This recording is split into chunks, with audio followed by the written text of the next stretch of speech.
అందరికీ నమస్కారం. ఈ రోజున రాష్ట్రంలో, కేంద్ర రాష్ట్ర ప్రభుత్వాలు ఇచ్చినటువంటి అధికారిక మరియు అనాధికారిక హౌసింగ్ ఫైనాన్స్ సంస్థల వల్ల ఈ రోజున దేశంలో ఉన్నటువంటి గ్రామాలలో, పట్టణాల్లో ఉన్నటువంటి పేద మధ్యతరగతి ప్రజలు పూర్తిగా తీవ్రమైన నష్టపోతున్నారు. వారికి ఉండేటువంటి ₹1,00,000 ఒక 2,00,000 రూపాయల యొక్క ఇబ్బందిని వారు హౌసింగ్ ఫైనాన్స్లో వాళ్ళ ఇళ్ళని ఫైనాన్స్ చేసి దానికి నెల రూపాయలు కట్టలేక తీవ్రమైన ఇబ్బందులు ఎదుర్కొని చివరికి కొంతమంది ఆ హౌసింగ్ ఫైనాన్స్లకు ఆ ఇల్లును తాకట్టు పెట్టే పరిస్థితి వస్తుంది. ఆ విధంగా సొంత ఇంటి కలను ప్రజలు దూరం చేసుకుంటున్నారు. సొంత ఇంటి కలను ప్రజలు దూరం చేసుకొని వారు ఎంతో వ్యయ ప్రయాసలు కూర్చి భార్యాభర్తలు, తల్లిదండ్రులు కలిసి నిర్మించుకున్న ఇల్లును వారికున్న చిన్న ఆర్థిక సమస్యల ద్వారా ప్రజలు ఫైనాన్స్ సంస్థల్లో ఫైనాన్స్ చేసి అవి కట్టలేక ఇళ్లను అమ్ముకునే స్థితికి వచ్చారు. పట్టణాల్లో ఉన్న ఈ సంస్కృతి గ్రామాల్లో కూడా విస్తరించి ఉంది. ప్రభుత్వం వీటిపైన చర్యలు తీసుకోవాలి. ఈ సంస్థలను పూర్తిగా నిషేధించాలి. ప్రజలు కూడా ఫైనాన్స్ సంస్థల్లో మీ ఇల్లును ఎప్పుడు కూడా ఫైనాన్స్ చేయవద్దు.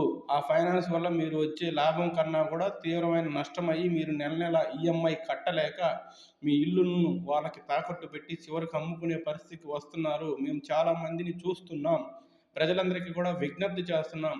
మీకు ఎటువంటి ఆర్థిక సమస్య ఉన్నా ప్రభుత్వ రంగ బ్యాంకులు కానీ, అదేవిధంగా లేకపోతే వారికి ఇబ్బందులను నచ్చజెప్పుకొని ఆ యొక్క ఇబ్బందులను దాటే ప్రయత్నం చేయండి. వారెవరో ఇబ్బంది పెడుతున్నారని చెప్పి మీరు ఎన్నో సంవత్సరాలుగా మీకున్నటువంటి కల అయినటువంటి ఇల్లును ప్రైవేటు ఫైనాన్స్ సంస్థల్లో, హౌసింగ్ ఫైనాన్స్ సంస్థల్లో మీ ఇల్లును తాకట్టు పెట్టి తెచ్చిన డబ్బులు నెల ఈఎంఐలు కట్టలేక మీ అందరూ ఇల్లులు అమ్ముకొని మళ్ళీ ఎప్పుడలా బజారున పడి అద్దెలకుండే స్థితికి వెళ్ళకొద్దు. అందుకని మీ అందరికీ కూడా తెలియజేసేది ఏమిటంటే, ఎవరు కూడా ఫైనాన్స్ సంస్థల్లో మీ ఇల్లును ఎప్పుడూ కూడా తాకట్టు పెట్టి దానిని ఈఎంఐ రూపంలో కట్టే ప్రయత్నం చేయవద్దు.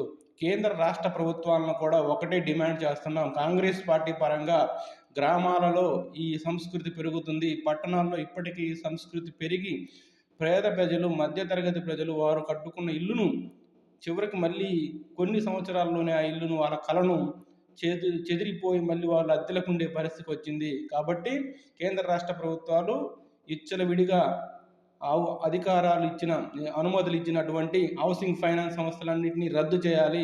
ప్రజలకు మీరే ఎటువంటి ఆర్థిక ఉపాధి కల్పించే విధమైనటువంటి సౌకర్యాల కోసం పనులను కల్పించాలి, ఉపాధి అవకాశాలను కల్పించాలి. ప్రజలను తీవ్రమైన ఆర్థిక ఇబ్బందులకు ఎదుర్కొని వారి ఇల్లు నమ్ముకునే స్థితికి వెళ్ళారు.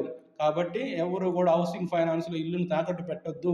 మీరు పెట్టి మీ ఇల్లును నష్టపోవద్దని ఈ రోజున కాంగ్రెస్ పార్టీ తరఫున ప్రజలందరికీ విన్నవిస్తూ, అదేవిధంగా కేంద్ర రాష్ట్ర ప్రభుత్వాలు హౌసింగ్ ఫైనాన్స్లకు ఇచ్చిన అనుమతులన్నింటినీ రద్దు చేయాలని ఈ సందర్భంగా డిమాండ్ చేస్తూ, మీ అందరూ కూడా గమనించుకొని ఈ సందర్భంగా జాగ్రత్తగా ఉండాలని ప్రజలందరికీ హెచ్చరిస్తున్నాం.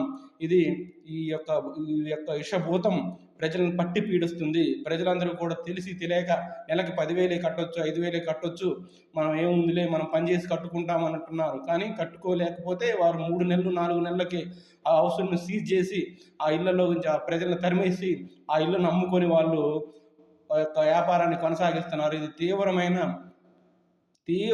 తీవ్రమైన ప్రభావం ప్రజలపైన చూపిస్తుంది. చాలామంది ప్రజలు కట్టలేక ఇల్లులు అమ్ముకుంటున్నారు. కాబట్టి హౌసింగ్ ఫైనాన్స్లు ఎట్టి పరిస్థితుల్లో రద్దు చేయాలని ఈ రోజున కాంగ్రెస్ పార్టీ తరఫున ఈ యొక్క కేంద్ర రాష్ట్ర ప్రభుత్వాలను డిమాండ్ చేస్తూ, ప్రజలు కూడా హౌసింగ్ ఫైనాన్స్లో మీ ఇల్లును ఎట్టి పరిస్థితుల్లో తాకట్టు పెట్టొద్దు, తనఖా పెట్టి డబ్బులు తెచ్చుకోవద్దని ప్రజలకు కూడా విజ్ఞప్తి చేస్తూ సెలవు తీసుకుంటున్నాం.